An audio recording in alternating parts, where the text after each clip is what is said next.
പരിശുദ്ധ പരമദിവ്യകാരുണ്യത്തിന് ആരാധനയും സ്തുതിയും പുകഴ്ചയും ഉണ്ടായിരിക്കട്ടെ. പരിശുദ്ധ പരമദിവ്യകാരുണ്യത്തിന് ആരാധനയും സ്തുതിയും പുകഴ്ചയും ഉണ്ടായിരിക്കട്ടെ. പരിശുദ്ധ പരമദിവ്യകാരുണ്യത്തിന് ആരാധനയും സ്തുതിയും പുകഴ്ചയും ഉണ്ടായിരിക്കട്ടെ. നമുക്ക് വിശ്വാസത്തോടെ കൃപാസനം പ്രത്യക്ഷീകരണ മധ്യസ്ഥ പ്രാർത്ഥന ഏറ്റുചൊല്ലാം. അമ്മേ പരിശുദ്ധ അമ്മേ, അമ്മേ പരിശുദ്ധ അമ്മേ, ദൈവമാതാവേ, കൃപാസനത്തിലൂടെ ഞങ്ങൾക്കും ഞങ്ങളുടെ ദേശത്തിനും അമ്മ മാധ്യസ്ഥം തേടിത്തന്ന എല്ലാ അനുഗ്രഹങ്ങൾക്കും കൃപകൾക്കും ഞങ്ങളിപ്പോൾ ഹൃദയം നിറഞ്ഞ നന്ദി പറയുന്നു. നമുക്ക് സ്തുതിച്ച് പ്രാർത്ഥിക്കാം. ഹല്ലേലൂയ, ഹല്ലേലൂയ, ഹല്ലേലൂയ, ഹല്ലേലൂയ. ഞങ്ങൾക്ക് ലഭിച്ച എല്ലാ കൃപകൾക്കും അനുഗ്രഹങ്ങൾക്കും നന്ദി പറയുന്നു.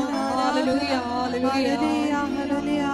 ആരാധന, ആരാധന, ആയിരം ആരാധന,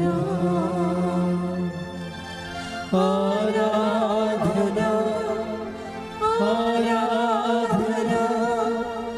ആരാധന,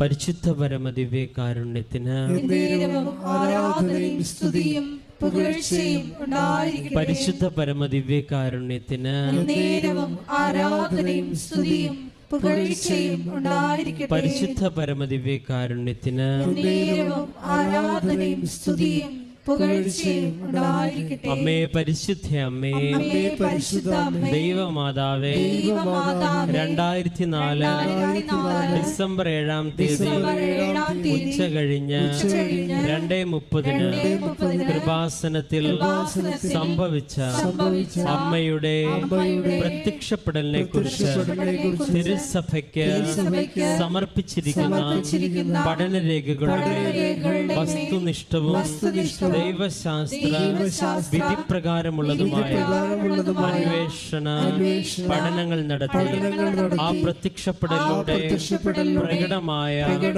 ദൈവമാതാവിന്റെ പ്രത്യേക കരുതലും സംരക്ഷണവും വെളിപ്പെടുത്തുന്ന പീഡിതരുടെ ആശ്വാസം, പ്രവാചകന്മാരുടെ രാജ്ഞിയും വാഗ്ദാനത്തിന്റെ പേടകവും പ്രപഞ്ച പ്രകൃതിയുടെ മാതാവുമായ പരിശുദ്ധ അമ്മയുടെ ഭക്തി തിരുസഭയിൽ കൂടുതൽ പ്രചരിച്ച ജീവിതത്തിന്റെ ദുരിത അവസ്ഥകളിൽ അകപ്പെട്ട് കഴിയുന്ന അനേകായിരം മക്കൾക്ക് ദൈവത്തിന്റെ സാന്നിധ്യവും സന്ധിപ്പും കൂടുതൽ അനുഭവിക്കുകയും ആത്മീയ വിശുദ്ധിയും ദൈവശക്തിയും കൈവരിക്കുവാൻ ഞങ്ങളുടെ കുടുംബങ്ങളെ ഇടയാക്കണമേ.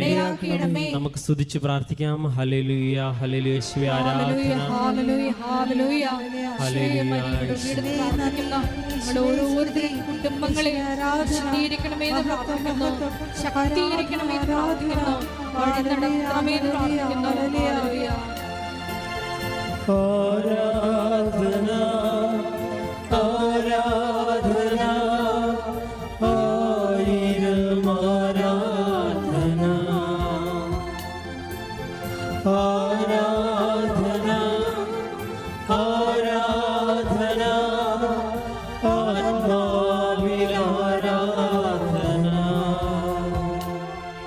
പരിശുദ്ധ പരമദിവ്യകാരുണ്യത്തിന് ആരാധനയും സ്തുതിയും പുകഴ്ചയും ഉണ്ടായിരിക്കട്ടെ. പരിശുദ്ധ പരമദിവ്യകാരുണ്യത്തിന് ആരാധനയും സ്തുതിയും പുകഴ്ചയും ഉണ്ടായിരിക്കട്ടെ. പരിശുദ്ധ പരമദിവ്യകാരുണ്യത്തിന് ആരാധനയും സ്തുതിയും പുകഴ്ചയും ഉണ്ടായിരിക്കട്ടെ. അമ്മേ പരിശുദ്ധ അമ്മേ, അമ്മേ പരിശുദ്ധ അമ്മേ, ഭൂസ്വർലോകങ്ങളുടെ രാജ്ഞിയായ അങ്ങേക്ക് ഭൗമ സംരക്ഷണത്തിനായി പ്രപഞ്ച പ്രകൃതിയെ തന്നെ തിരുസഭ പ്രതിഷ്ഠിക്കുവാൻ ഈ പ്രത്യക്ഷീകരണം വഴി ഇടയാക്കണമേ.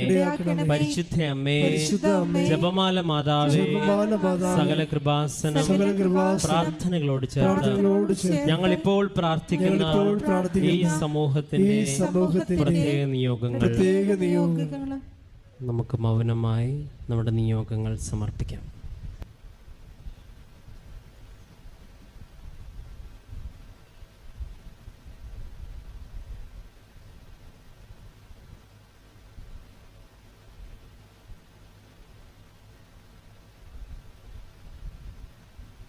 അമ്മയുടെ പ്രത്യക്ഷീകരണത്തിന്റെ ഈ അനുഗ്രഹവേള ഞങ്ങൾക്ക് സാധിച്ചു കനിയണമേ. ആമേൻ. നമുക്ക് സ്തുതിച്ച് പ്രാർത്ഥിക്കാം. ഹല്ലേലൂയ, ഹല്ലേലൂയ, ആരാധന. ഹല്ലേലൂയ, ഹല്ലേലൂയ, ആരാധന. മഹത്വം, ആരാധന, ആരാധന. ഹല്ലേലൂയ, ഹല്ലേലൂയ. യേശുവേ നന്ദി, യേശുവേ ആരാധന. മഹത്വം, മഹത്വം, ആരാധന, ആരാധന.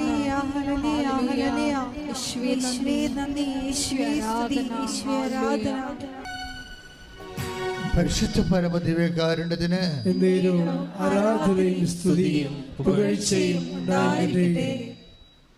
ഞാൻ നിങ്ങൾക്ക് കുറേ ഉടമ്പടി പ്രകാരം ദൈവം മരിയൻ ഉടമ്പടി കുറേ നേർച്ച വസ്തുക്കൾ തന്നിട്ടുണ്ടല്ലേ. അതൊക്കെ നമ്മൾക്ക് ബുദ്ധി പ്രയോഗിക്കാനുള്ളതാണ്. പ്രത്യേകിച്ച് ഉടമ്പടി ഉപ്പ്, ഉടമ്പടി കാശ്രൂപം,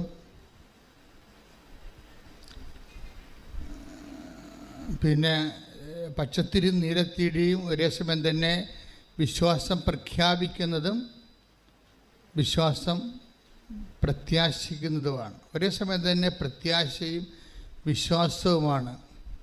ഇപ്പോൾ പച്ചത്തിരി ഉപയോഗിക്കുമ്പോൾ നമുക്കൊരു പ്രത്യാശയാണ് നമ്മൾ പ്രഖ്യാപിക്കുന്നത്. പക്ഷെ എന്താണ്, കരിഞ്ഞു കിടക്കുന്ന അവസ്ഥകളിൽ നിന്നല്ല.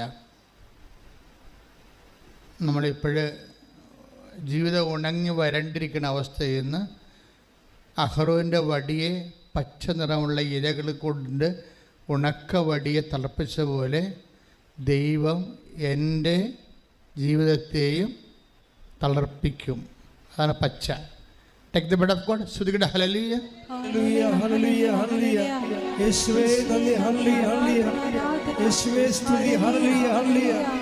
യേശുവേ നന്ദി, ആരാധന, ആരാധന. ആരാധന, കൈവിശുകൊണ്ട് ആരാധന യേശുവേ, ആരാധന,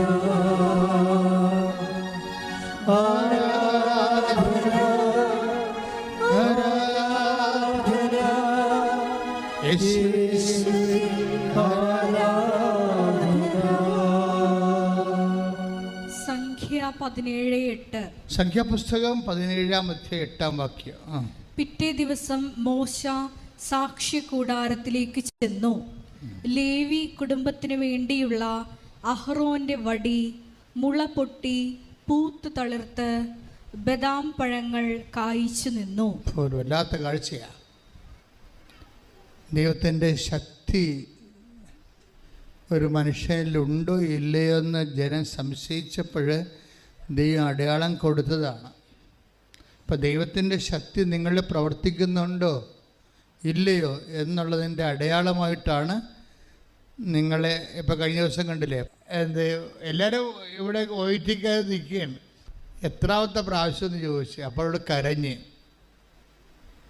അവളോട് മാത്രമേ ചോദിച്ചുള്ളൂ, വേറെ ആരോടും ചോദിച്ചില്ല. എത്രാമത്തെ പ്രാവശ്യമാണെന്ന് ചോദിച്ചു. അപ്പോൾ കരഞ്ഞ്. എന്നോട് പറഞ്ഞ് 10ാമത്തെ പ്രാവശ്യം. കുടുംബം എന്തുമാത്രം വെളുത്ത് കാണും. ഇപ്പോഴും അവൾക്ക് ഹോപ്പില്ല. പക്ഷെ കർത്താവ് അവളോട് പറഞ്ഞ് ചോദിക്കാൻ, എന്താണ്, ഇനി നിൻ്റെ ബുദ്ധി കൊണ്ടല്ല, നിൻ്റെ കഴിവ് കൊണ്ടല്ല, എൻ്റെ കൃപ കൊണ്ട് ഞാൻ നിന്നെ ജയിപ്പിക്കുമെന്ന് കൈയടിച്ച് കർത്താവ്.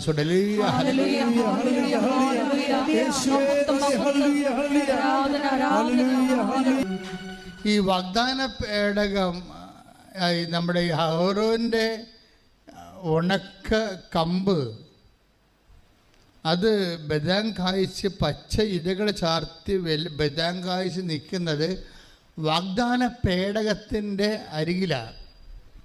അതാണ് സമാഗമ കൂടാരത്തിൻ്റെ ഉള്ളിലാണ് ഇതുപോലെ വാഗ്ദാന പേടകം. അവിടെയാണ് ദൈവത്തിൻ്റെ സാന്നിധ്യം. ഇപ്പം നിങ്ങൾ ഉടമ്പടി ചെയ്യുമ്പോൾ എന്താ ചെയ്യണം? നിങ്ങളുടെ ജീവിതം കരിഞ്ഞുപോയി, ബിസിനസ് വന്ന് കടം കയറി മുടിഞ്ഞുപോയി, നിങ്ങൾക്ക് ജപ്തി നടപടിയാണ്. നിങ്ങൾ ദൈവത്തിൻ്റെ വാഗ്ദാന പേടകത്തിൽ ആ ഉണക്ക കമ്പിനെ വെക്കുക അല്ലേ? വെച്ചിട്ട് പോയിട്ട് നിങ്ങൾ പച്ചത്തിരി കത്തിക്കും. കഴിഞ്ഞ ദിവസങ്ങളൊരു സാക്ഷ്യം ഉണ്ടായി. അവൾക്കൊരു സ്വപ്നം ഉണ്ടായി, ഒരു പച്ച വെളിച്ചം ഇങ്ങനെ കടന്ന് അടുത്തടുത്തേക്ക് വന്നിട്ട് അതിൽ നിന്ന് കൃപാസനം മാതാവിൻ്റെ രൂപം വിരിഞ്ഞ് വരണേ. പിന്നെ പിറ്റേ ദിവസം മുതൽ ഉടമ്പടിക്ക് അടിക്കടി അടയാളം ലഭിച്ചുകൊണ്ടിരുന്നു. അപ്പോൾ പച്ച നിസ്സാരമല്ല, ശരിക്കും പച്ചയുടെ ഉടമ്പടിയുടെ പ്രത്യാശയുടെ കളറാണ്. ഇപ്പം കഴിഞ്ഞ ദിവസങ്ങളിലേ അലക്സ് തോമസ് എന്നും പറഞ്ഞ് ബാംഗ്ലൂരിൽ നിന്നൊരു സാക്ഷ്യമുണ്ടായി.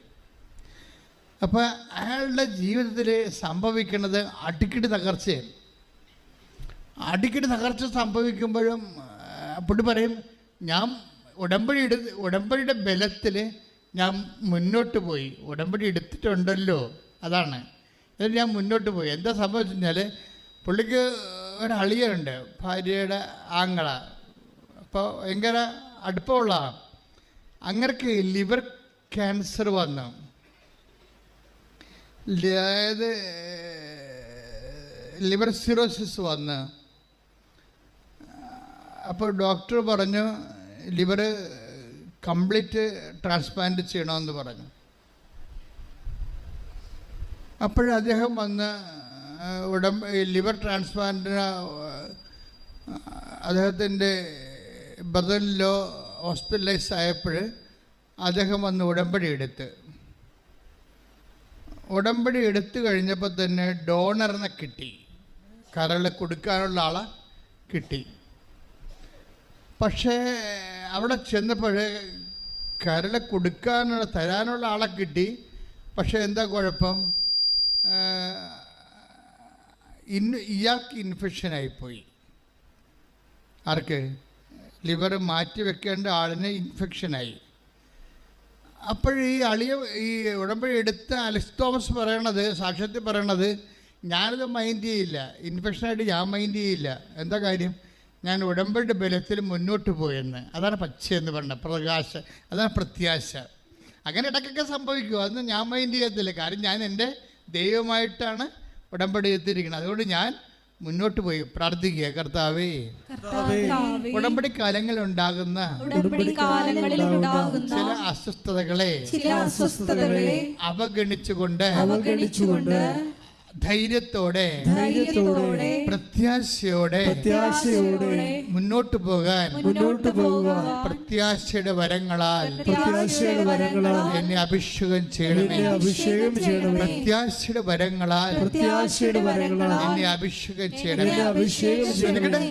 ഹല്ലേലൂയ ഹല്ലേലൂയ ഹല്ലേലൂയ ഹല്ലേലൂയ യേശുവേ ഹല്ലേലൂയ ഹല്ലേലൂയ പ്രത്യാശ നൽകണമേ. പ്രത്യാശ എന്ന ദൈവിക പുണ്യം ഞങ്ങൾ വർദ്ധിപ്പിക്കണമേ. Hallelujah hallelujah. ദാഹിച്ചു നിന്നെ ഞാൻ തേടുന്നു, സ്വർഗം തുറന്നിറങ്ങി നീ വരണേ. ദാഹിച്ചു നിന്നെ ഞാൻ തേടുന്നു, സ്വർഗം തുറന്നിറങ്ങി നീ വരണേ. ദൈവമേ വരണേ, നിന്റെ ഉള്ളിൽ വസിക്കാൻ വരണേ. അപ്പോൾ ഉടമ്പടിയുടെ കാലഘട്ടങ്ങളിലെ പ്രോസസ് ടൈമില്ലേ, എൻ്റെ പ്രക്രിയാ സമയം, ഈ പ്രക്രിയാ സമയങ്ങളിൽ എപ്പോഴും ദൈവം നമ്മളോട് ഇൻവെസ്റ്റ് ചെയ്യാൻ പറയും. അല്ലാതെ നമ്മളുടനെ ഉടമ്പടി എടുക്കണ കാലത്ത്, ഉടമ്പടിയിൽ ഇരിക്കുന്ന സമയത്ത് ഉണ്ടാകുന്ന ഞാൻ ഉടമ്പടി എടുത്തിട്ട് എനിക്ക് ഇങ്ങനെ സംഭവിച്ചല്ല എന്ന് ചില പൊട്ടിപ്പെണ്ണുങ്ങൾ പറയും. അങ്ങനെ നിങ്ങൾ പൊട്ടികൾ വാസ്തവത്തിൽ ഉടമ്പടി എടുക്കാതിരിക്കുന്നതാണ് നല്ലത്. കാരണം ഇത് ഞാൻ എപ്പോഴും നിങ്ങൾ പറയും, യൂദാസ് പുണ്യാളനെയൊക്കെ പെട്ടിക്കൊണ്ടുവന്ന് എഴുതിയിടുന്ന പോലുള്ള എഴുതിയിടലല്ല ഈ സംഭവം. ഇത് ദൈവവുമായിട്ടുള്ള ഒരു ബയലാട്രൽ എഗ്രിമെൻറ്റിൽ ദൈവത്തിന് ഒരു ഉദ്ദേശം ഉണ്ടാകും. നിങ്ങൾ ഓർക്കണത് ഇപ്പം യൂദാസ് പുണ്യാളൻ്റെ പെട്ടിക്കൊണ്ടുപോയി നിങ്ങൾക്ക് വിവാഹം നടക്കണം, ജോലി കിട്ടണം എന്നൊക്കെ പറഞ്ഞു കഴിഞ്ഞാൽ യൂദാസ് പുണ്യാളിൻ്റെ പ്രത്യേകിച്ച് ഉദ്ദേശമൊന്നും ഉണ്ടാകത്തില്ല. അത് നടക്കാൻ പറ്റണം, നടക്കും, അത്രയേ ഉള്ളൂ. പക്ഷെ നിങ്ങൾ ദൈവമായിട്ട് പരിശുദ്ധ അമ്മ വഴി ഉടമ്പടി ചെയ്യുമ്പോൾ ഈ രണ്ട് കക്ഷികൾക്കും നിങ്ങൾക്ക് ഉദ്ദേശമുണ്ടാകും. കാര്യം ഇത് ഉടമ്പടി ആയതുകൊണ്ടാണ്, അല്ലാതെ അപേക്ഷ കെട്ടി താത്തണ പരിപാടിയല്ലല്ലോ. ഉടമ്പടി ആയതുകൊണ്ട് ഉടമ്പടി പ്രകാരം ദൈവത്തിന് സ്വപ്നങ്ങളുണ്ട്. ആരെക്കുറിച്ച്? നമ്മളെക്കുറിച്ച്. ദൈവം ഈ ഉടമ്പടി കാലം കഴിയുന്ന ഉള്ളിൽ നിങ്ങൾ ആരായിരിക്കണം എന്നുള്ളതിനെക്കുറിച്ച് ദൈവത്തിന് ഐഡിയ ഉണ്ട്. അതാണ് പല ആൾക്കാരുടെ ഉടമ്പടി ആൻസറബിൾ അല്ലാതിരിക്കുന്നത്. കാര്യം ദൈവത്തിൻ്റെ കാര്യങ്ങളൊന്നും നിങ്ങളുടെ ജീവിതത്തിൽ നടക്കണില്ല. നിങ്ങളുടെ കാര്യം നടക്കാൻ വേണ്ടി കണ്ണീരിട്ടുകൊണ്ട് ഇങ്ങനെ ഓലിയിട്ട് നടക്കാവുന്നതല്ലാതെ ദൈവത്തിൻ്റെ കാര്യങ്ങൾ നിങ്ങളുടെ ദൈവപൈതലായി മാറിയോ? നിങ്ങൾ കർത്താവിന് വചനം കൈമാറിയോ? അത് സന്തോഷത്തോടെയാണ് കൈമാറിയത്. ഇപ്പം കഴിഞ്ഞ ദിവസം ഒരു പെങ്കൊച്ച് സാക്ഷ്യം പറയണത്, എനിക്ക് 2 പ്രാവശ്യം പുതുക്കി കഴിഞ്ഞപ്പോഴാണ് എനിക്ക് ബോധം വന്നതെന്ന്. നമ്മൾ അപ്പോഴെങ്കിലും അവൾക്ക് ബോധം വന്നില്ല. എന്താ കാര്യം? അവൾക്ക് ഈ പത്രം കൊടുക്കാൻ ഭയങ്കര പ്രയാസമാണ്. ബാക്കിയെല്ലാം അവൾ ചെയ്യുന്നുണ്ട്. ആ കണക്കിനൊക്കെ ഒപ്പിച്ച് ദൈവത്തിന് കംപ്ലൈൻറ്റ് ഇല്ലാത്ത രീതിയിൽ ഒപ്പിച്ചൊപ്പിച്ച് ചെയ്യുന്നുണ്ട്. പള്ളിയിൽ പോകുന്നുണ്ട്, കുമ്പസാരിക്കുന്നുണ്ട്, വചനമൊക്കെ വായിക്കുന്നുണ്ട്. പക്ഷെ പത്രം കൊടുക്കത്തില്ല കക്ഷി. പത്രം കൊടുത്ത് അവളുടെ കൂട്ടുകാർ കാണുമെന്നാണ് അവൾ പറയണത്. എന്നൊക്കെ ഭ്രാന്തുണ്ടാകുന്ന ആൾക്കാർ ചോദിക്കും. അതുകൊണ്ട് പത്രം ഞാൻ അമ്മയെ കൊണ്ടാ കൊടുപ്പിക്കണമെന്നാണ്. അതായത് ഈ ഉടമ്പടി നിങ്ങൾക്കറിയാമല്ലോ, ഇത് ഗ്രാജുവലായിട്ട് ഡെവലപ്പ് ചെയ്ത് വന്നതൊന്നുമല്ല. ഇപ്പം എൻ്റെ കൂടെ ഉള്ള ജോമോളിനൊക്കെ അറിയാം, അല്ലെങ്കിൽ വിജയകുമാറിനറിയാം. അവരാണല്ലോ ഫസ്റ്റ് ഹാൻഡ് ഡിസേബിളായിട്ട് വരുന്നത്. അപ്പോൾ അവർക്കറിയാം ഇത് ഉടമ്പടി എങ്ങനെയാണ് ഇതിൻ്റെ പ്രൊമോഷൻ. ഇത് ഓളോടെ സഡൻ വന്നതാണ്. ഓളോണെ സഡൻ വെച്ചാൽ വിത്തിൻ 72 മണിക്കൂറിനുള്ളിലാണ് ഉടമ്പടി മൊത്തം സംഭവങ്ങൾ വെളിപ്പെട്ടത്. അല്ലാതെ ഇങ്ങനെ കണ്ട് പഠിച്ചു കേട്ടു മനസ്സിലാക്കി എന്നിട്ട് ഓരോ കാര്യം ഇങ്ങനെ ആഡ് ചെയ്ത് അപ്ഡേറ്റ് ചെയ്ത് അങ്ങനെ വന്നതല്ല. പച്ചത്തിരി, നീലത്തിരി, ഉപ്പ്, ഉടമ്പടി തൈലം, ഉടമ്പടി കാശുരോ എല്ലാം എനിക്ക് വേണം 72 മണിക്കൂറല്ല. ഒരു എഴുതിക്കൊണ്ടിരിക്കുന്ന സമയത്ത് സൈമിൾട്ടേനിയസ് ആയിട്ട് ഓൺലൈനിൽ ആണിതെല്ലാം കിട്ടിക്കൊണ്ടിരിക്കുന്നത്. എനിക്കിതിൻ്റെ അർത്ഥം പോലും അറിയാമല്ലോ സത്യം പറഞ്ഞാൽ. പിന്നീട് ബൈബിളിലേക്കൊക്കെ പോയി ഇതിൻ്റെ അർത്ഥം എഴുതണമല്ല. നമ്മൾ ആൾക്കാരോട് പറഞ്ഞിട്ട് അത് ചെയ്താൽ മതി ഇത് ചെയ്താൽ മതി എന്ന് കത്തോലിക്ക സഭയൊന്നും പറയാൻ പറ്റത്തില്ല. ചോദിക്കാനും പറയാനൊക്കെ ആൾക്കാരുണ്ട്. അപ്പം അതുകൊണ്ട് സഭാപിതാക്കന്മാരോട് വൃത്തിപരമായിട്ട് ഇതിൻ്റെ തിയോളജിക്കൽ കൊണോട്ടേഷൻസ് എന്താണ്, ബിബ്ലിക്കൽ ഇംപ്ലിക്കേഷൻസ് എന്താണെന്ന്, അതിൻ്റെ തിയോളജി എന്താണെന്ന് വി മസ്റ്റ് എക്സ്പ്ലെയിൻ. അപ്പം ഞാനത് ഈശോയോട് പറഞ്ഞപ്പോൾ ഈശോ എനിക്ക് കുറേ വചനങ്ങൾ തന്നു. ആ വചനങ്ങളൊക്കെ എക്സ്പ്ലെയിൻ ചെയ്തിട്ടാണ് പുസ്തകം പുറത്തിറക്കിയിരിക്കുന്നത് ഓരോ കാര്യത്തിലും. അപ്പോഴാണ് ഈ ബദാം കായ്ക്കണ കാര്യമൊക്കെ ഞാൻ അറിയണത്. പച്ചത്തിരിയെന്ന് എഴുതി വെച്ചെന്നല്ലാതെ ബദാം കായ്ക്കണ കാര്യമൊന്നും അഹ്റോൻ്റെ ഉണക്കവടിയാണ് പിന്നീട് ദൈവം അക്സെപ്റ്റ് ചെയ്ത് കഴിയുമ്പോൾ ദൈവശക്തിയാൽ അത് പച്ച ഇലകളായിട്ട് മാറണമെന്നും അത് പ്രത്യാശയാണെന്നും ഉടമ്പടി വെച്ച കാര്യങ്ങൾക്കെല്ലാം നമുക്ക് പ്രത്യാശ ഉണ്ടായാൽ മതിയെന്നും. അപ്പം നിങ്ങൾക്ക് ഉടമ്പടി വെച്ച കാര്യങ്ങൾക്ക് നിങ്ങൾക്ക് പ്രത്യാശ ഇല്ലെങ്കിൽ ഈ ജപ്തി നടപടിക്കാരൻ വരുമ്പോൾ അത് അവരിപ്പോൾ നമുക്ക് ജപ്തി വരുമെന്നേ പറഞ്ഞിട്ടുള്ളൂ. അപ്പോൾ നമ്മൾ ഉടമ്പടി ചെയ്തു. അപ്പം ജപ്തി ഒരു ആഴ്ച കഴിഞ്ഞപ്പോൾ ഉടമ്പടി ചെയ്തല്ല, ആ ഉറപ്പിലൊക്കെ നമ്മൾ ഇരിക്കരുന്ന്. അപ്പോൾ എൻ്റെ ബാങ്കുകാരൻ വന്നിട്ടും പറയുന്നത് 19-ാം തീയതിയാണ് ജപ്തി എന്ന്. മാതാവ് ഉടമ്പടിയിടും 19-ാം തീയതി ഡേറ്റ് ജപ്തിയായ. അപ്പോൾ തന്നെ നമുക്ക് കണ്ടിച്ച് വീണ് ഉടമ്പടി എടുക്കാത്ത പോലെ ഇരുന്ന് മോങ്ങിയെന്ന് വിചാരിച്ചോ. അപ്പോൾ ഉടമ്പടി ബ്രേക്കാവും. സംഭവം പ്രത്യാശ അവർക്കില്ല. അപ്പോൾ ഉടമ്പടി ബ്രേക്കാവും. ഇപ്പോൾ ഇന്നലെ ഈ അലക്സ് തോമസിൻ്റെ കഥ കണ്ടില്ലേ? അലക്സ് തോമസ് ഉടമ്പടി ചെയ്തു. അനിയൻ ഈ അദ്ദേഹത്തിൻ്റെ അളിയൻ്റെ ലിവറിന് വീണ്ടും ഇൻഫെക്ഷനായി. അതൊക്കെ മൈൻഡ് ചെയ്യില്ല. ഉടമ്പടി ആ പ്രിസ്ക്രൈബ്ഡ് ആയിട്ടുള്ള ഫോർമാറ്റിൽ അദ്ദേഹം മുന്നോട്ട് പോയി. കുറച്ച് കഴിഞ്ഞപ്പോൾ ഇൻഫെക്ഷൻ മാറി, ലിവർ മാറ്റിവെച്ചു. ലിവർ മാറ്റിവെച്ച് കഴിഞ്ഞപ്പോൾ ഡോണർ അപ്പം തന്നെ എഴുന്നേറ്റ് പോയി. 72 മണിക്കൂർ കഴിഞ്ഞപ്പോൾ തന്നെ ലിവർ കണ്ടിച്ച് കൊടുത്ത ആൾ ആശുപത്രിയിൽ നിന്ന് അയാൾ എഴുന്നേറ്റ് പോയി. പക്ഷേ അളിയന് ഇപ്പോഴും ബോധം വന്നില്ല. അപ്പം പെങ്ങളും നാട്ടുകാരും ഒക്കെ ബുദ്ധിമുട്ടാകും. കാര്യം എന്താ, അയാൾ മറ്റത് ലിവറും കൊടുത്ത് അയാൾ പോയി. പക്ഷെ ലിവർ സ്വീകരിച്ച ആളിന് ബോധമില്ല, 20 ദിവസമായിട്ടും ബോധം വന്നില്ല. അപ്പോൾ ഡോക്ടർ പറഞ്ഞ് വെന്റിലേറ്റർ മാറ്റേണ്ടി വരുമെന്ന് പറഞ്ഞു. അപ്പോഴും അലക്സ് തോമസ് പറയേ ഉടമ്പടി എടുത്തതാണ്, ദൈവം അതിൻ്റെ കാര്യങ്ങൾ ചെയ്യും. അതാണ് പ്രത്യാശ എന്ന് പറയണത്. ആ അളിയന് ബോധമില്ലാതെ മറ്റാൾ പോവുകയും അളിയന് ബോധമില്ലാതെ വീണ്ടും തുടരുകയും പിന്നെ ഇനി സിറ്റുവേഷൻസ് മോശമായി വെന്റിലേറ്ററൊക്കെ കൊണ്ടുപോകാൻ നേരത്ത് ഉടനെ അലക്സ് തോമസ് ഇവിടെ വന്നിട്ട് മാതാവിന് പറയും, അളിയനെ വെന്റിലേറ്ററിൽ കയറ്റുകയാണെന്ന് പറയും. അളിയനെ വെന്റിലേറ്ററിൽ കയറ്റുകയാണെന്ന് പറഞ്ഞ് അമ്മയോട് പറഞ്ഞിട്ട് അയാൾ തിരിച്ചു പോകും. രാത്രി ആ വെന്റിലേറ്റർ കയറ്റാനുള്ള ആൾ കണ്ണ് തുറക്കും.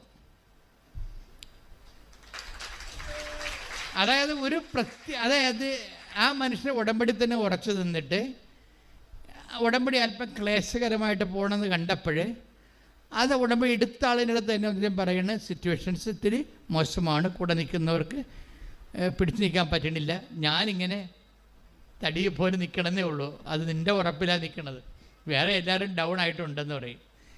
നമ്മൾ പോകുന്നത് ജീവിത യാഥാർത്ഥ്യങ്ങളും ദൈവാനുഭവമായിട്ടാണ് പോകുന്നത്. അപ്പോൾ ഇതിന് ബുദ്ധി വേണം. ഞാൻ പറയുന്നത് ഇതിന് ഉടമ്പടിക്കൊരു ബുദ്ധി വേണം.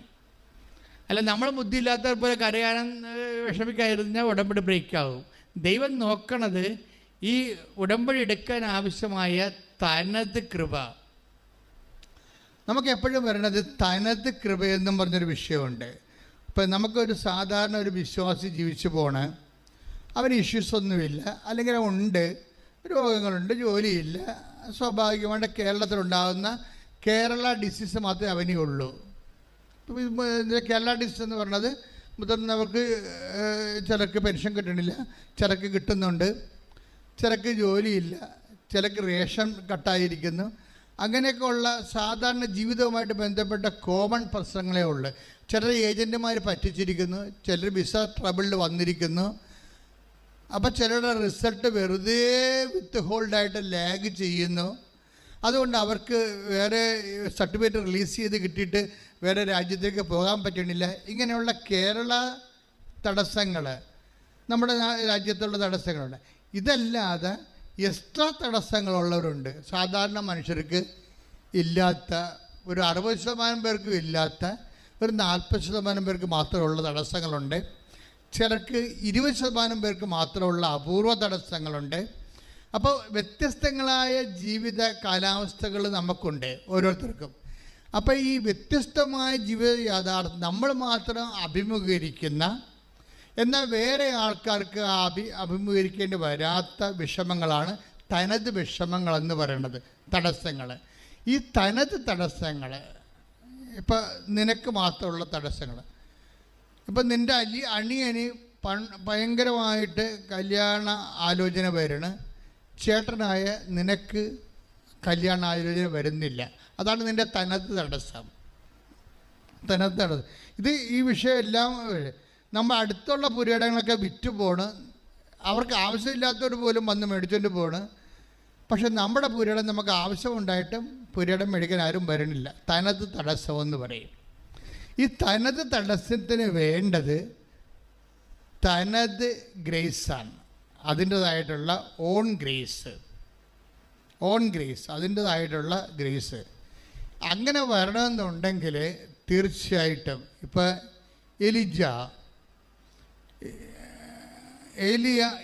ഏലിയായുടെ ഒരു സഹോദരനാണ്, പ്രവാചക സഹോദരനാണ് എലീഷ. എപ്പോഴും ഏലിയയെ കണ്ടപ്പോൾ എന്നോട് എലീഷ പറഞ്ഞത്, എനിക്ക് അങ്ങയുടെ കൃപയുടെ ഇരട്ടി പങ്ക് വേണമെന്ന് പറഞ്ഞു. അത് അത്രേ ഉള്ള കാര്യം. നമ്മൾക്ക് ചെയ്യാനുള്ള മിഷൻ മറ്റുള്ളവരുടെ മിഷനേക്കാൾ പ്രയാസമേറിയതാണെങ്കിൽ നമ്മുടെ മുമ്പിലുള്ള ഓപ്ഷൻ എന്ന് പറയുന്നത് ഇരട്ടി കൃപയാണ്. Take the bed of God. സ്തുതിക്കട്ടെ. ഹല്ലേലൂയ, ഹല്ലേലൂയ, ഹല്ലേലൂയ, ഹല്ലേലൂയ. യേശുവേ നന്ദി. ഹല്ലേലൂയ, ഹല്ലേലൂയ. യേശുവേ സ്തുതി. ഹല്ലേലൂയ ഹല്ലേലൂയ. ആരാധന. ഹല്ലേലൂയ, ഹല്ലേലൂയ. 2 രാജാക്കന്മാർ 2:9. 2 രാജാക്കന്മാർ 2:9. മറുകരെ എത്തിയപ്പോൾ ഏലിയ എലീശായോട് പറഞ്ഞു, എലീശായോട് പറഞ്ഞു, നിന്നിൽ നിന്ന് എടുക്കപ്പെടുന്നതിന് മുമ്പ് ഞാൻ എന്താണ് ചെയ്തു തരേണ്ടത്? അപ്പൊ ഏലിയ ചോദിക്കുകയാണ് പ്രവാചകനോട്. അവൻ എടുക്കപ്പെടുകയാണ്. അപ്പൊ അതിന് എന്താണ് ഇവന് ചെയ്തു കൊടുക്കേണ്ടതെന്ന് ചോദിക്കാൻ. എലീശ പറഞ്ഞു, അങ്ങയുടെ ആത്മാവിന്റെ ഇരട്ടി പങ്ക്, അങ്ങയുടെ കൃപയുടെ ഇരട്ടി പങ്ക് എനിക്ക് ലഭിക്കട്ടെ. അവൻ പറഞ്ഞു, ദുഷ്കരമായ കാര്യമാണ്, പാടുള്ള കാര്യമാണെന്ന് ചോദിക്കണത് നീ ചോദിച്ചത്.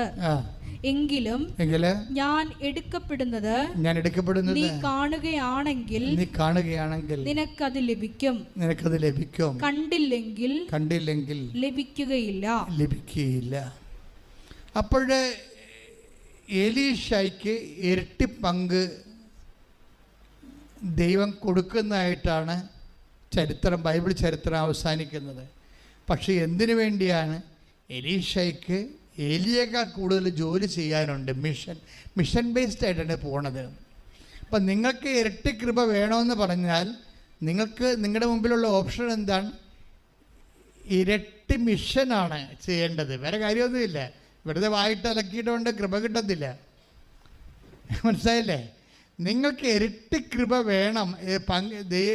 വേണമെന്നുണ്ടെങ്കിൽ നിങ്ങളുടെ മുമ്പിലുള്ള ഓപ്ഷൻ എന്താണ്? ഇരട്ടി മിഷനാണ്.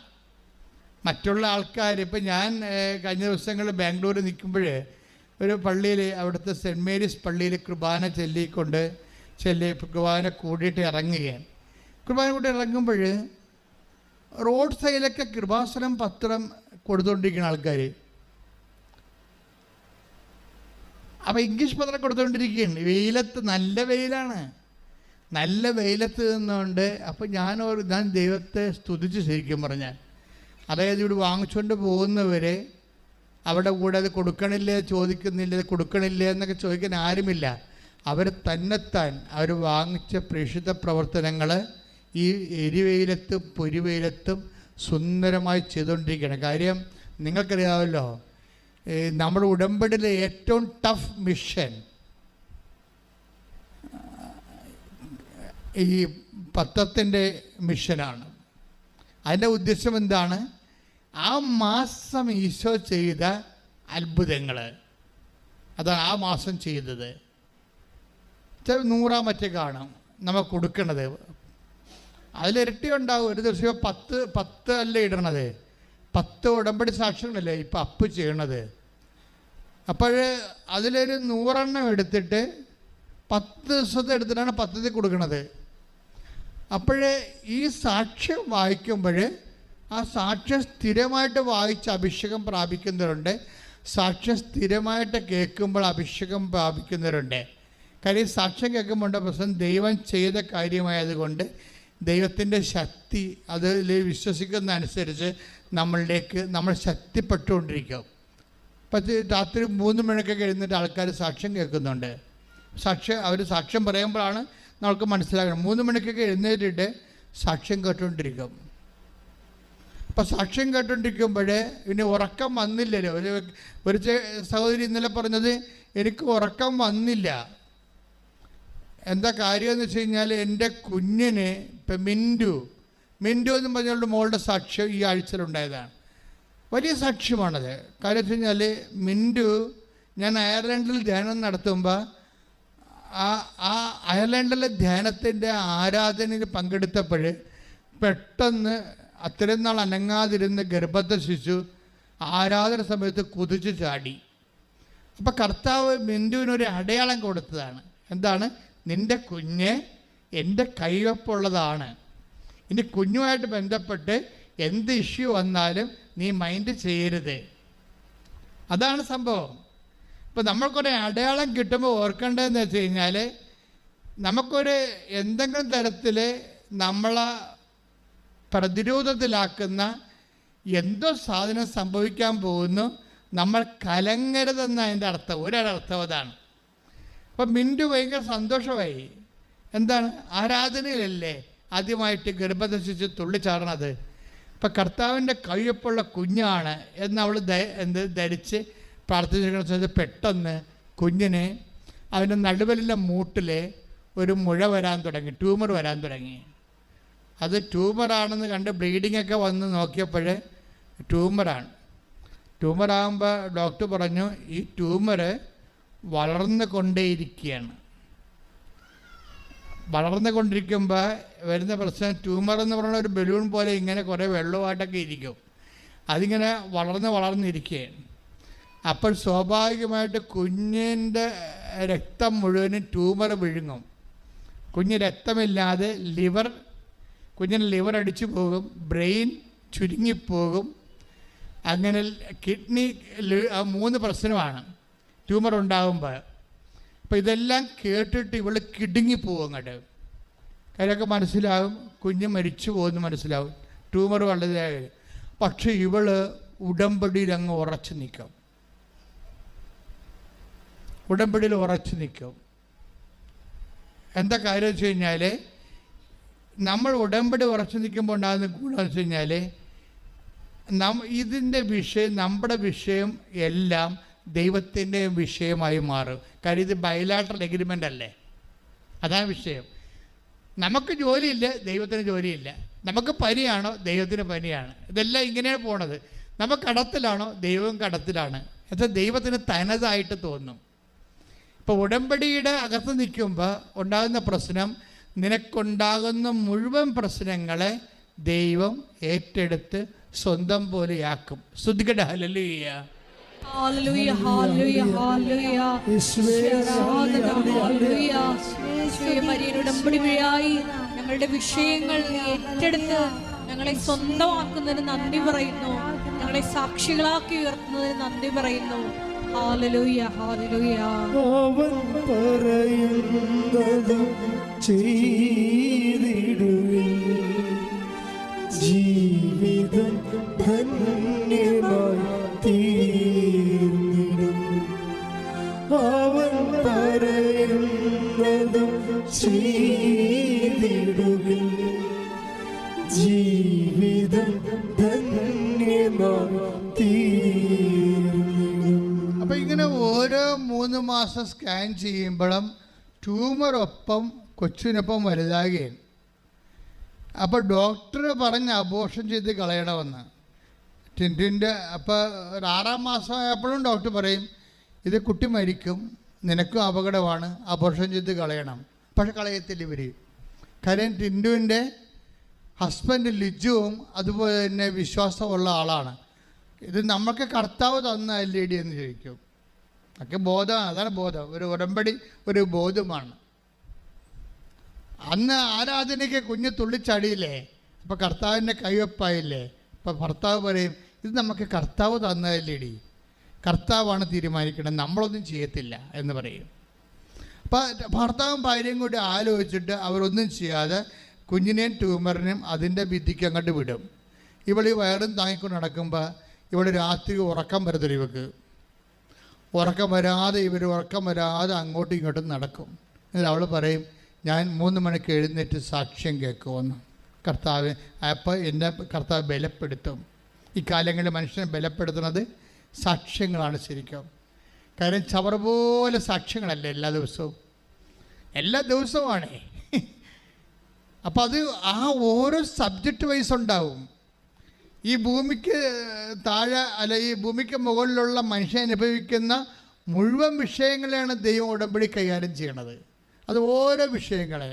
അപ്പോൾ ഇവൾ പറയും ഞാൻ എന്ത് ചെയ്യുന്നറിയാവോ, കൂടുതൽ വേദനയൊക്കെ വരുന്ന ബ്ലീഡിങ് കൂടുന്ന കാണുമ്പോൾ ഞാൻ എന്ത് ചെയ്യും, ഉടമ്പടി തൈലം എടുത്തിട്ട് എൻ്റെ അടിവയറ്റി തേച്ച് കുരിശിടും. കാര്യം നമുക്ക് ഉടമ്പടിയിലെ ദൃശ്യമായ കുറേ അടയാളങ്ങൾ കയ്യിൽ തന്നിട്ടുണ്ടല്ലേ. എന്തൊക്കെയാണ്? ഉടമ്പടി തൈലം, ഉപ്പ്, പിന്നെന്താണ് കാശുരൂപം. അപ്പം കുറേ അടയാളങ്ങളുണ്ട്. അപ്പം അതുകൊണ്ടാണ് ഇതൊന്നും നിങ്ങൾ കൈമാറ്റം ചെയ്യരുത് എന്ന് പറഞ്ഞതിൻ്റെ കാരണം, അത് വർക്കൗട്ട് ചെയ്യണത് ആരാണ് ദൈവമായിട്ട് ഉടമ്പടി ചെയ്തിരിക്കണത്, അയാളുടെ മൊറാലിറ്റിയിൽ മാത്രമേ ഇത് വർക്കൗട്ട് ചെയ്യത്തുള്ളൂ. പിന്നെ അയാൾ ഒത്തിരി ആഗ്രഹിച്ചിട്ട് കണ്ണീരിട്ട് ദൈവതിരുസന്നിധി പറയാണ്, ഞാനിത് കാനഡയ്ക്ക് കൊടുത്തു വിടുകയാണ്, എൻ്റെ മകൾ അവിടെയാണ്, ഒക്കെ വേറെ ആരുമില്ല, എനിക്കും പോകാൻ പറ്റണില്ല, അതുകൊണ്ട് ഇത് വർക്കൗട്ട് ചെയ്യണമെന്ന് ദൈവത്തോട് പറഞ്ഞാൽ ദൈവം അത് അക്സെപ്റ്റ് ചെയ്യണത് അവർ തമ്മിലുള്ള ബന്ധത്തിൻ്റെ പേരിലാണ്. പക്ഷേ ഉടമ്പടിക്ക് മുറുക്കമില്ല എന്നുണ്ടെങ്കിൽ ദൈവം അക്സെപ്റ്റ് ചെയ്യണം നിർബന്ധമില്ല. നീ ഉടപ്പിട്ട് ഇപ്പോൾ ഒരു കാര്യം വന്നപ്പോൾ ഉടമ്പടി തൈലം കൊടുത്തു വിടുകയാണെന്ന് പറഞ്ഞാൽ അത് വർക്കൗട്ട് ചെയ്യത്തില്ല. നിങ്ങൾക്കറിയാമല്ലോ, ഇതെല്ലാം ഒരു കൈ ഇരിക്കുന്ന വടി മാത്രമാണ്. ഇപ്പം മോസസിനോട് പറഞ്ഞില്ലേ, നീ ഫറവോൻ്റെ മുമ്പിൽ ചെല്ലുമ്പോൾ മോസസിന് പേടിയാണ്. കാര്യം വെച്ച് കഴിഞ്ഞാൽ അയാൾ രാജാവ്, ചക്രവർത്തിയാണ്. ഇവൻ്റെ പിന്നിൽ ആൾ പോലും ഇല്ല, സ്വാധീനമില്ല, റെക്കമെൻഡ് ചെയ്യാൻ ആളില്ല, ട്രെയിൻ ചെയ്ത പട്ടാളക്കാരില്ല, പണമില്ല, ഒന്നുമില്ല. ഇവൻ ഒറ്റക്കാണ്. അപ്പം മോസസ് പറയും, ഞാൻ ഒറ്റക്കാണല്ലോ, ഞാനെങ്ങനെയാണ് ചക്രവർത്തിയോട് സർവ്വസൈന്യാധിപനോട് സംസാരിക്കുക എന്ന് പറയുമ്പോൾ ദൈവം പറയും, നിൻ്റെ കയ്യിലിരിക്കണ എന്താണെന്ന് ചോദിക്കും. Take the word of God. പുറപ്പാട് 4:2. ശ്രുതിക്കട്ടെ. ഹല്ലേലൂയ.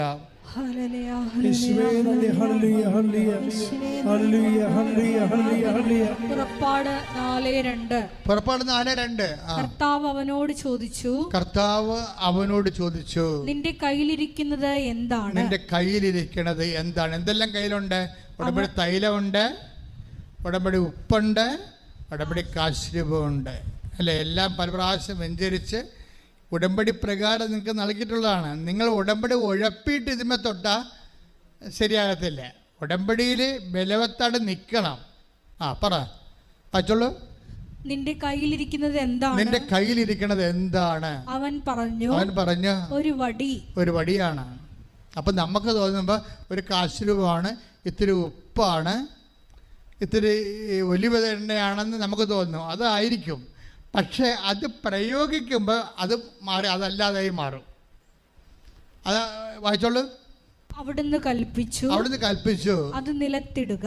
അത് നിലത്തിടുക. നമ്മൾ ഉപ്പൊക്കെ നിലത്തിടത്തില്ലേ? ഞാൻ എല്ലാവരോടും പറയും, ജപ്തി നടപടിയാണെന്ന് പറയുമ്പോൾ, സ്ഥലം വിൽക്കണില്ല എന്ന് പറയുമ്പോൾ, വീട് വിൽക്കണില്ല എന്ന് പറയുമ്പോൾ ഞാൻ പറയും അത് നിലത്തിടാൻ പറയും, എല്ലാ അതിരുകളിലും ഇടാൻ പറയും. എങ്ങനെ ഇടാൻ പറയും? വിശ്വാസ പ്രമാണം ചൊല്ലിക്കൊണ്ടിടാൻ പറയും. പ്രയോഗമാണ്, വിശ്വാസം പ്രയോഗിക്കുകയാണ്. അല്ല ചുമ്മാ സിനിമാ പാട്ടും പാടി ഇടാൻ പറഞ്ഞ സാധനമാണോ ഇത്?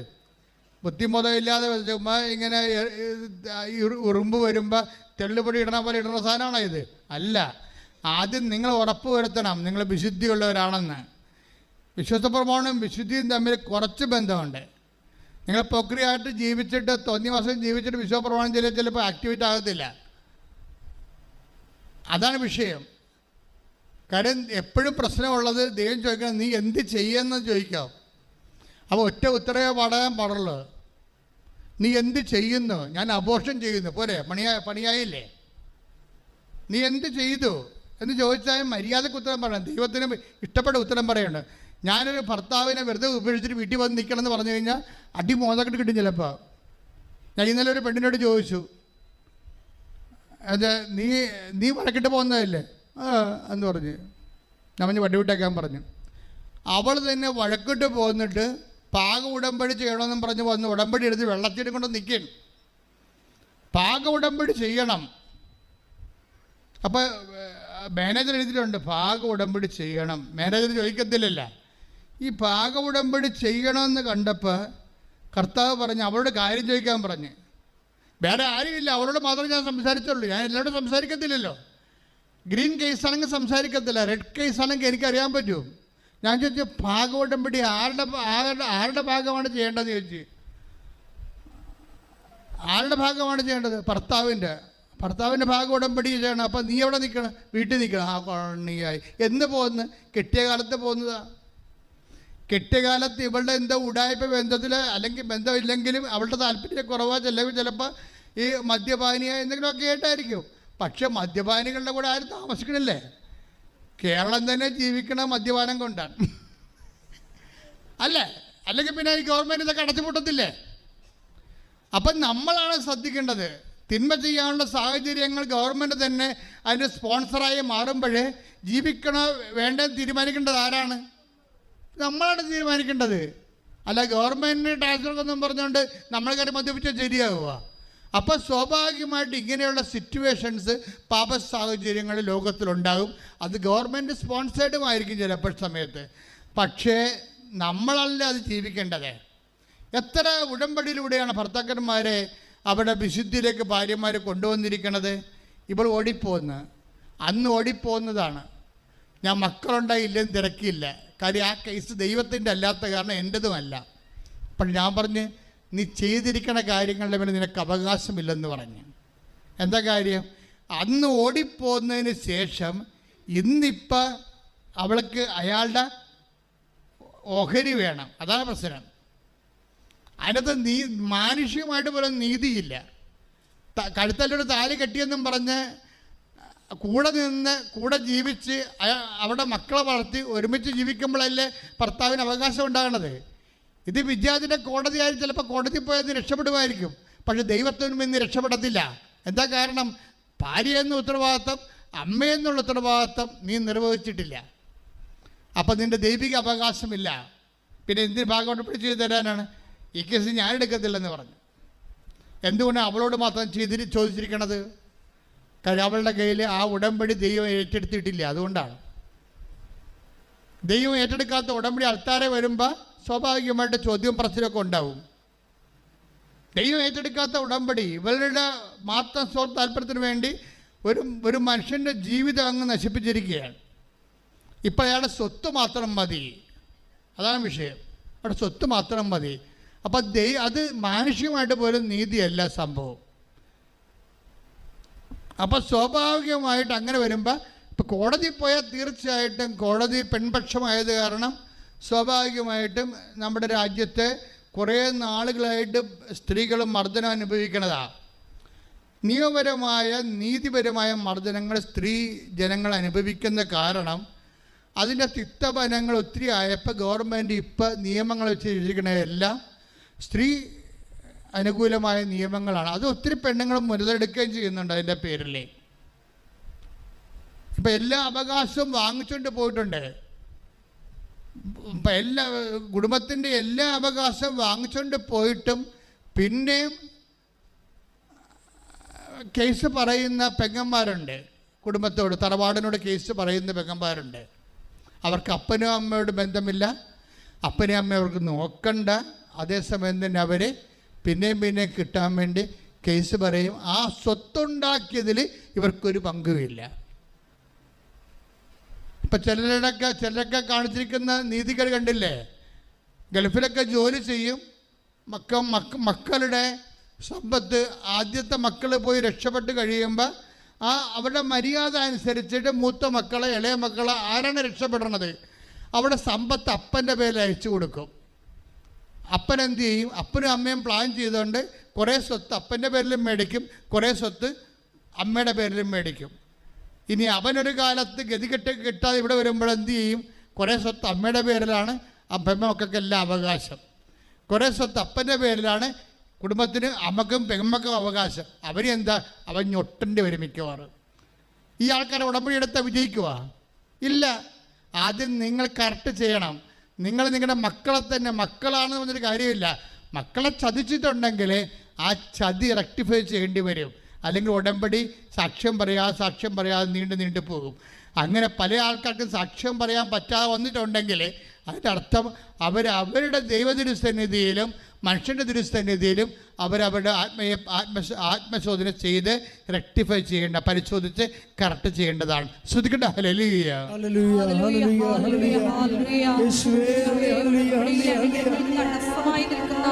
എല്ലാത്തിനെയും വെറുത്തുപേക്ഷിച്ച് കറക്റ്റ് ചെയ്യുവാൻ ഈ ആരാധനയിലൂടെ ഞങ്ങളെ ശക്തിപ്പെടുത്തണമേ. Hallelujah, hallelujah.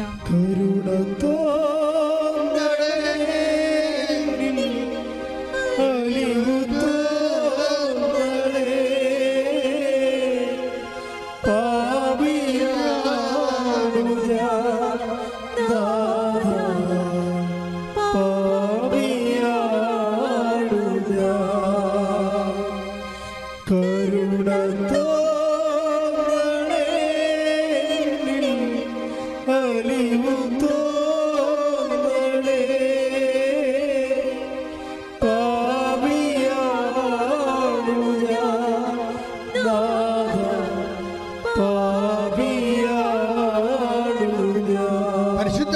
ദിവ്യകാരുണ്യത്തിന് നേരവും ആരാധനയും സ്തുതിയും പുകഴ്ചയും ഉണ്ടായിരിക്കട്ടെ. അപ്പൊ മിന്റുവിന്റെ പ്രസംഗം ഉണ്ടാ. മിന്റു ഈ കുഞ്ഞിന്റെ ട്യൂമർ ആ കൊച്ചിനൊപ്പം, ഗർഭത്തെ ശിശുവിനൊപ്പം വളരുകയാണ്. ശരീരം ചൂട് കയറിയിട്ടും വയറ് പെരുത്തിട്ടും കിടന്നുറങ്ങാൻ പറ്റണില്ല. വലത്തോടും തിരിയാൻ പറ്റണില്ല, ഇടത്തോടും തിരിയാൻ പറ്റുന്നില്ല. രാത്രി അങ്ങോട്ടും ഇങ്ങോട്ടും നടക്കുകയാണ്. അതിൻ്റെ ഇടയ്ക്ക് സാക്ഷ്യം കേട്ടുകൊണ്ടിരിക്കും. പിന്നെ എന്ത് ചെയ്യും? ഉടമ്പടി തൈലം എടുത്ത് വിശ്വാസ പ്രമാണം ചൊല്ലി അടിവയറ്റിൽ കുരിശിട്ടുകൊണ്ടിരിക്കും. ഭർത്താവും ഭാര്യയും ഉടമ്പടി ജീവിതം നയിക്കുകയാണ്. ശരിക്കും പറഞ്ഞാൽ അവിടെ അടിവയറ്റിൽ കുരിശിട്ടുകൊണ്ടിരിക്കുകയാണ് എപ്പോഴും. കാര്യം വേറെ ഒന്നും ചെയ്യാൻ പറ്റണില്ല. കാര്യം ഒന്നും പറ്റിയിട്ടും കാര്യമില്ല. ഏറ്റവും വലിയ കാര്യമാണ് അവർ ചെയ്യണത്. അവസാനം നാട്ടിൽ വന്ന് പ്രസവിക്കുന്ന സമയത്തും ആ ഉടമ്പടി തൈലം വയറ്റെ കുരിശിടും. ദൈവം ചോദിച്ചില്ലേ, എന്താണ് നിൻ്റെ കയ്യിലിരിക്കണത്? എന്താണ് കയ്യിലിരിക്കണത്? ഉടമ്പടി തൈലം. ദൈവമായിട്ട് ഉടമ്പടി ചെയ്തതിൻ്റെ അഭിഷേക തൈലമാണ്. ആൾക്കാർ നന്നായിട്ടാണ് വിളിക്കണത്. ഞാൻ വിളിക്കാത്ത കാര്യങ്ങൾ അനുഭവത്തിൽ വിളിക്കുന്നുണ്ട്. ഞാൻ ഉടമ്പടി തൈലം എന്ന് പറയുമ്പോൾ ഇവിടുത്തെ ആൾക്കാർ വിളിക്കണത് എന്താണ്? ഉടമ്പടി എടുത്തവർ അഭിഷേക തൈലം എന്നാണ് വിളിക്കുന്നത്. ദൈവം എന്നെ അഭിഷേക തൈലം, എന്നെ അഭിഷേകം ചെയ്ത തൈലം, എൻ്റെ സൗഖ്യത്തിനായി, സമാധാനത്തിനായി, എൻ്റെ വിടുതലിനായി ദൈവം കൈനീട്ടി അഭിഷേകം ചെയ്ത തൈലം. കൈയടിച്ച് ശ്രദ്ധിക്കട്ടെ.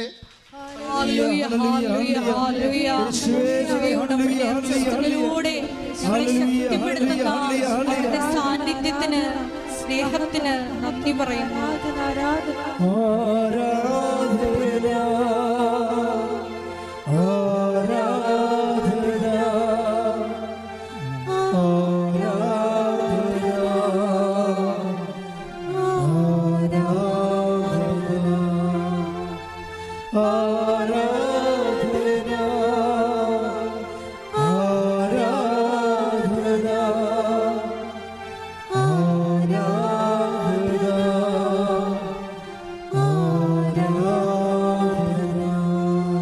അഭിഷേക തൈലം അല്ലെങ്കിൽ വെഞ്ചരിച്ച ഉടമ്പടി ഉപ്പ് പ്രയോഗിക്കും മുമ്പ് ദൈവം ചോദിക്കുന്ന ചോദ്യമാണ്, എന്താണ്? ഏലിയ, നീ ഇവിടെ എന്ത് ചെയ്യുന്നു? Take the word of God. ശ്രദ്ധിക്കട്ടെ. ഹല്ലേലൂയ, ഹല്ലേലൂയ, ഹല്ലേലൂയ, ഹല്ലേലൂയ, ഹല്ലേലൂയ. യേശുവേ നന്ദി. ഹല്ലേലൂയ, ഹല്ലേലൂയ, ഹല്ലേലൂയ. യേശുവേ സ്തുതി. ഹല്ലേലൂയ, ഹല്ലേലൂയ, ഹല്ലേലൂയ, ഹല്ലേലൂയ. 1 രാജാക്കന്മാർ 19:10. ഏലിയ ഉത്തരം പറഞ്ഞു, സൈന്യങ്ങളുടെ ദൈവമായ കർത്താവിനെ പ്രതിയുള്ള തീക്ഷ്ണതയാൽ ഞാൻ ജ്വലിക്കുകയാണ്. 1 രാജാക്കന്മാർ 19:10. അപ്പം ദൈവം ചോദിക്കുന്ന ചോദ്യം എന്താണ്? ഏലിയ, നീ ഇവിടെ എന്ത് ചെയ്യുന്നു? അപ്പോൾ ഉടമ്പടി ചെയ്യുമ്പോൾ സ്വാഭാവികമായിട്ട് അതിൻ്റെ പ്രീ റെക്വിസിറ്റ്, മുൻ ആവശ്യം എന്ന് പറയുന്നത് എന്താണ്? തീഷ്ണതയാണ്. ഒരു ഉടമ്പടി പ്രയോഗത്തിൽ വരണമെങ്കിൽ നമുക്കെന്തുണ്ടാകണം? തീഷ്ണതയുണ്ടാകണം. എന്തിലെല്ലാം തീഷ്ണതയുണ്ടാകണം? വിശ്വാസത്തിൽ തീഷ്ണതയുണ്ടാകണം. ഇപ്പം മിന്റുവിന് വിശ്വാസത്തിൽ തീഷ്ണതയാണ്, അലക്സ് തോമസിന് വിശ്വാസത്തിൽ തീഷ്ണതയാണ്. അതല്ലേ എന്തെല്ലാം ഈട ഇപ്പം മിന്റുവിൻ്റെ കാര്യം വ്യക്തമാണ്. അപ്പം മിന്റു പ്രസവിച്ചു, അവസാനം സിസേറിയൻ എടുത്തു. സിസേറിയൻ കഴിഞ്ഞപ്പോൾ കൊച്ചിനെയും ട്യൂമറിനെയും കൂടി പുറത്തെടുത്തിരിക്കുകയാണ്. ഇനി എൻ്റെ വിറ്റെന്ന് വെച്ച് കഴിഞ്ഞാൽ കുട്ടിയുടെ പകുതി തൂക്കം, കുട്ടിക്ക് 3 കിലോ ഉണ്ടെങ്കിൽ 1.5 കിലോ ട്യൂമറിനുണ്ട്. ഈ ട്യൂമറെങ്ങാനും പൊട്ടിയിരുന്നെങ്കിൽ ഈ കുഞ്ഞിൻ്റെ മുഴുവനും പവറ്, ശക്തി, രക്തം, വിറ്റാമിൻ, മിനറൽസ് എല്ലാം ഇതിലൂടെ പോകും. എല്ലാം ഇതിലൂടെ പോകും. കാരണം നട്ടെല്ലാം ഇത് പിടിപ്പിച്ചിരിക്കണേ. ഇവരുടെ വിശ്വാസത്തിലാണ് ഇങ്ങനെ പിടിച്ചു നിൽക്കണത്. ഉടമ്പടി എടുത്തിട്ട് എങ്ങനെയാണ് ജീവിതത്തിൽ വരുന്ന യാഥാർത്ഥ്യങ്ങളെ, ഇതുകൊണ്ടാണ് ഇവളെ ഈ കുഞ്ഞിനെ വയറ്റി കൊടുത്തപ്പോൾ തന്നെ ഒത്തിരിയേറെ ക്ലേശങ്ങൾ സഹിക്കേണ്ടി വരുമെന്ന് പറഞ്ഞത്. ദൈവത്തിൻ്റെ കുഞ്ഞാണ്, ദൈവത്തിൻ്റെ അനുഗ്രഹമാണ് നിനക്ക് ലഭിച്ചിരിക്കണമെങ്കിൽ തീർച്ചയായിട്ടും a sword shall pierce in your heart എന്നെന്താ പറഞ്ഞത്? മാതാവിനെ കുറിച്ച് പറഞ്ഞത്, നിൻ്റെ വയറ്റിൽ കിടക്കുന്ന കുഞ്ഞ് ദൈവത്തിൻ്റെ കുഞ്ഞാണ്. നിനക്ക് ലഭിക്കാൻ പോകുന്ന അടയാളം, അനുഗ്രഹം ദൈവത്തിൻ്റെ തനത് അനുഗ്രഹമാണ്. അതുകൊണ്ട് തന്നെ നീ ക്ലേശങ്ങളിലൂടെ കടന്നു പോയിട്ട് അതിൻ്റെ പേയ്മെൻറ്റ് കൊടുക്കേണ്ടി വരും. അതാണ് പ്രശ്നം. നിങ്ങൾക്ക് തോന്നുന്നുണ്ട് ദൈവത്തിൽ നിന്ന് നമ്മളെല്ലാം എടുക്കണ പേയ്മെൻ്റായിട്ടാണ് എടുക്കണത്. പേയ്മെൻ്റായിട്ട് കിടച്ചാൽ നമ്മൾ കാര്യം ഈ കൃപ മുഴുവനും ഉണ്ടായിരിക്കണത് കർത്താവിൻ്റെ തിരുമരണത്തിൽ നിന്നാണെങ്കിൽ തീർച്ചയായിട്ടും പേയ്മെൻ്റ് ഇല്ലാത്ത ഒരു വിഷയമില്ല. ഓരോ അനുഗ്രഹങ്ങൾക്ക് അപ്പം ആദ്യത്തെ കാലങ്ങളിലൊക്കെ സ്വാഭാവികമായിട്ട് ബ്ലെസ്സിങ് മാത്രമേ ഉള്ളതെന്നുണ്ടെങ്കിൽ ബ്ലെസ്സിങ് കിട്ടിയ ആൾക്കാർ അത് ഉപയോഗിച്ച് ചത്തും മലന്ന് പോകും. ചില കത്തിക്കും, ചില കുഴിച്ചിടും, അത്രേ ഉള്ളൂ. പക്ഷെ നിത്യത എന്നുള്ള കോൺസെപ്റ്റിൻ്റെ അകത്ത് നീ അവകാശമായിട്ടുണ്ടെങ്കിൽ അത് പേയ്മെൻറ്റ് സീറ്റാണ്. അതിന് പേയ്മെൻറ്റ് കൊടുക്കേണ്ടി വരും. ഈ കുഞ്ഞിലൂടെ നീ നിത്യതയിലേക്കാണ് കർത്താവ് നിന്നെ വിളിച്ചിരിക്കണമെന്നുണ്ടെങ്കിൽ തീർച്ചയായിട്ടും നിൻ്റെ വിശ്വാസം പ്രഖ്യാപിക്കേണ്ടി വരും, പ്രത്യാശ പ്രഖ്യാപിക്കേണ്ടി വരും, ദൈവസ്നേഹം തീക്ഷ്ണതയാൽ ഇരട്ടിക്കേണ്ടി വരും. പ്രാർത്ഥിക്കുക, കർത്താവേ ദൈവസ്നേഹം തീക്ഷ്ണതയാൽ ഇരട്ടിപ്പിക്കാൻ, വിശ്വാസത്തിൽ വളരുവാൻ, ഇരട്ടി തീക്ഷ്ണതയോടെ ജീവിക്കുവാൻ, എന്റെ ജീവിതത്തിലൂടെ കടന്നു വരുന്ന എല്ലാ ദൈവിക പരിപാലനകളെയും വിഹിതമായി നിരീക്ഷിക്കുവാനും നിവർത്തിയാക്കുവാനും ആവശ്യമായ കൃപയാ നിറക്കണമേ, നിറക്കണമേ. ഹല്ലേലൂയ. ആരാധന ആരാധന.